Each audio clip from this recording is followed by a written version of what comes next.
Indoor stadium का उद्घाटन माननीय मंत्री हफीजुल हसन अंसारी के हाथों संपन्न हुआ और जो भागो के इस इंडोर स्टेडियम के लिए यहाँ के लोगों के लिए एक विकास का जो सपना देखा गया था आज लगभग पूरा हुआ है। लेकिन इंडोर स्टेडियम का उद्घाटन आनन फानन में कर दिया गया है। कई खामियां अभी इसमें नजर आ रही हैं।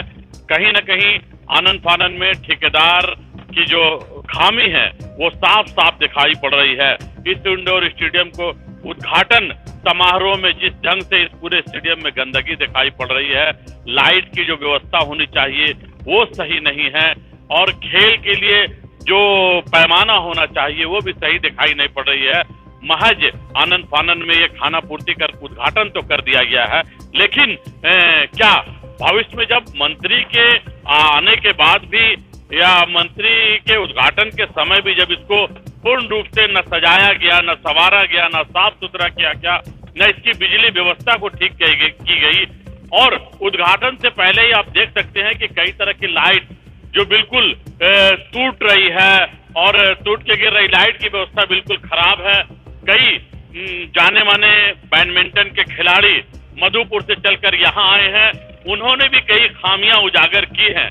हम इनसे भी बात करेंगे, यहाँ के खिलाड़ियों से भी बात करेंगे कि इस इंडोर स्टेडियम को बना तो गया है और खिलाड़ियों के लिए समर्पित कर तो दिया गया है, लेकिन क्या इसमें क्या खामी रह गई है और क्या इसमें कुछ होना चाहिए। मैं उन सारे बातों को लेकर आज इन खिलाड़ियों से ही बात करूंगा और पूछूंगा कि देखिए हमारे बीच कई खिलाड़ी जो मधुपुर से बैडमिंटन के नामी गामी खिलाड़ी हैं। मैं डॉक्टर सादाब से बात करूंगा। क्या लग रहा है, आज उद्घाटन तो कर दिया गया, क्या क्या खामी दिख रही है इसमें? सबसे पहले तो न्यूजीलैंड की सारी टीम को मेरी तरफ से बहुत बहुत धन्यवाद। आज का ये जो पल है ये ऐतिहासिक पल है जहाँ पर हमारे मंत्री जी ने जो आज मधुपुर में एक सौगात दिया है, ये निश्चित तौर पर ये एक बहुत बड़ा सौगात है। जहाँ आज हम लोग करीब 10-15 साल से खेल रहे हैं, कहीं कोई खेलने की कोई व्यवस्था नहीं थी। हम लोग को इंडोर की बहुत जरूरत थी। हम लोग देवर भी घूम जाते थे कभी कोई खेलने के लिए, यहाँ पर अपना प्रसन्न बना के खेलते थे, लेकिन ये इशू हमेशा रहता था। और जब से ये इंडोर स्टेडियम तैयार हुआ है, हम लोग बहुत दिन से आस कर रहे थे कि कब हमारे माननीय मंत्री जी इसका उद्घाटन करते हैं और आज वो पल आ गया है। आज ये सारा हम लोगों को सबूत मिल गया है। सबसे पहले तो दिल से मंत्री जी को बहुत बहुत धन्यवाद। कुछ कमियां हैं यहाँ पर, अब हम मंत्री जी से रिक्वेस्ट करेंगे कि इसको भी दुरुस्त किया जाए। क्या कुछ लाइटिंग का इशू हो रहा है। लाइटिंग खेलने पर क्या हो रहा है कि ऊपर से लाइट चमक रहा है, एक ये वो चीज़ है। दूसरा मेरे ख्याल से मुझे लगता है कि पेंट जो है वो थोड़ा डीप कलर होना चाहिए। लाइट कलर में क्या है, शटल दिखता नहीं है, तो वो भी डीप कलर इंडोर में होना चाहिए। ये कुछ कमियां हैं और थोड़ा मैट भी साफ सफाई जो हो, अब तो फिर जब सुचारू रूप से चलेगा सब तो साफ सफाई होगा ही होगा। ये सब कुछ कमियां हैं, तो हम लोगों का सबका रिक्वेस्ट है मंत्री जी से कि ये सारी कमियों को वो जल्द से जल्द दूर करवाएं। नेट की साइज वगैरह तो ठीक है, बाकी उसमें तो ऐसा कोई इशू नहीं हो, तो हम लोग खींच सकते हैं, कोई दिक्कत नहीं। सबसे बड़ा प्रॉब्लम लाइट का। तो देख सकते हैं मधुपुर से जो खिलाड़ी हैं जो लगातार बैडमिंटन को खेलते हैं और इस उद्घाटन समारोह से सबसे ज्यादा खुशी जिन खिलाड़ियों को हुई है, मैं इन सबों से भी बात करूंगा। क्या नाम है आपका? मेरा नाम हिमांशु शेखर हुआ। क्या आज आप यहाँ पर उद्घाटन के बाद खेल रहे हैं, क्या क्या कमी दिखाई पड़ रही है? थोड़ी सी लाइट की इशू है, जैसे ऊपर जब शटल जाता है तो मतलब कि लाइट में फिर शटल दिखने लगता है। हेड के ऊपर लाइट है तो शटल ऊपर जाता है तो फिर नीचे आने टाइम पता नहीं चलता है कि शटल कब आ रहा है नीचे, कैसे टाइमिंग नहीं हो पाता उसका। और थोड़ा सा बैकग्राउंड का दिक्कत है, जैसे बैकग्राउंड थोड़ा डीप कलर होता है तो शटल का जैसे कलर होता है कि थोड़ा लाइट कलर होता है, तो लाइट बैकग्राउंड में थोड़ा शटल मतलब कि मिल जाता है, मर्ज हो जाता है, तो शटल दिखता नहीं है सही से। और जैसे ये खिड़की दिया हुआ है बैकग्राउंड में, तो ये खिड़की में भी लाइट आता है तो लाइट से पता नहीं चलता। इसमें अगर पर्दा लग जाए थोड़ा सा तो इसमें सही हो जाएगा। गेट में पर्दा, बैकग्राउंड थोड़ा सा डीप हो जाए और लाइट का थोड़ा इशू। और भी कुछ खिलाड़ी हैं, इनसे बात करेंगे। आप आइए, बताइए क्या नाम है? नमस्कार सर, मेरा नाम सुखिंदर कश्यप है और हम मधुपुर में क्या क्या कमी दिखाई? सबसे पहला इशू तो लाइट का ही है और लाइट के इशू के कारण ही यहाँ पे खेलना असंभव सा हो रहा है। और जिसमें शटल इधर उधर जाता है तो उसका लाइट का रिफ्लेक्शन पड़ता है, जिसमें कि शटल को मारने में भी दिक्कत होता है।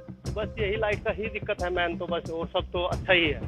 फिलहाल के लिए तो यही लाइट का पोजीशन बदल दिया जाए तो अच्छा होगा। और इसके लिए जो इनॉग्रेशन किया है, जो भी आपके यहाँ पर ये इंडोर बना है, इसका तो बहुत बहुत लोगों को इसका सहयोग मिलेगा। और सबसे बड़ी चीज़ है कि ये खेल के योगदान में बहुत अच्छा कदम है। सबसे बढ़िया तो आपको खेल के क्षेत्र में बहुत प्रोत्साहन मिलेगा यहाँ से।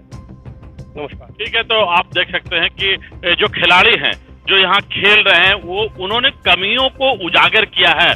क्या क्या कमियां हैं?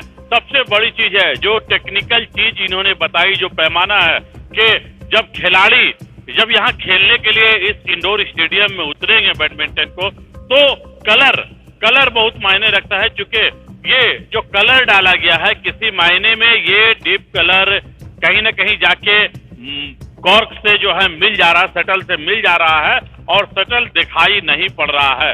ये एक बहुत बड़ी कमी है जिन्होंने इसको उजागर किया है। निश्चित रूप से इसको ध्यान में रखकर कलर इसमें डालना चाहिए था, वो कहीं ना कहीं अनदेखी की गई है। दूसरी जो सबसे बड़ी चीज है, क्या लाइट, खेल के लिए बैडमिंटन खेल के लाइट बहुत महत्वपूर्ण है और लाइट को ही ढंग से उतारा नहीं गया है, ढंग से लाइट को लगाया नहीं गया है, जिस वजह से जब बैडमिंटन खेला जा रहा है तो कॉर्क कहीं ना कहीं इस लाइट में, कम लाइट में गुम हो जा रहा है और खिलाड़ियों को दुश्वारी हो रही है। तीसरी चीज जो है, जो मैट है उसकी गंदगी है, पूरे स्टेडियम में गंदगी है, साफ सफाई नहीं है। ऐसे में जो ठेकेदार है, जो इंजीनियर है, जिन्होंने भवन को हवाले किया और ठेकेदार ने आज उद्घाटन के लिए इसको समर्पित किया है, उनको जरूर इन बातों का ख्याल रखना चाहिए कि कम से कम इन बातों को ध्यान में रखकर इसको सुचारू रूप से सही करके तभी इसको उद्घाटन करना चाहिए। ये जो कमियां खिलाड़ियों ने गिनाई है, आने वाले दिनों में इसको अगर दुरुस्त नहीं किया गया, सही नहीं किया गया, तो सभी चीज बेमायनी होंगे। जब खिलाड़ी ढंग से खेल ही नहीं पाएंगे तो ऐसे स्टेडियम का उपयोग खिलाड़ियों के लिए ढंग से नहीं हो पाएगा, तो ये कहीं ना कहीं बेमायनी और बेकार होगा। तो आने वाले समय में निश्चित रूप से उन ठेकेदारों को, उन इंजीनियर्स को इन बातों का ध्यान में रखकर इन सारी कमियों को जल्द से जल्द दूर करना होगा, तभी खिलाड़ियों का सपना साकार हो पाएगा। मैं अपने सहयोगी रामचंद्र झा के साथ प्रिंस समद, न्यूज़लाइन, मधुपुर। शुभ निर्माण आपका स्वागत करता है। हम लाए हैं tiles, granite, sanitary ware, faucets, vanity set और किचन सिंक के प्रीमियम डिजाइन, सब एक ही छत के नीचे, इंपोर्टेड और प्रीमियम क्वालिटी के साथ। टाइल्स, ग्रेनाइट के एलिगेंट डिजाइन और सैनिटरी वेयर के मॉडर्न ऑप्शंस के साथ हम आपके घर को देते हैं एक नया रूप। शुभ निर्माण, मधुपुर में आज ही विजिट करें।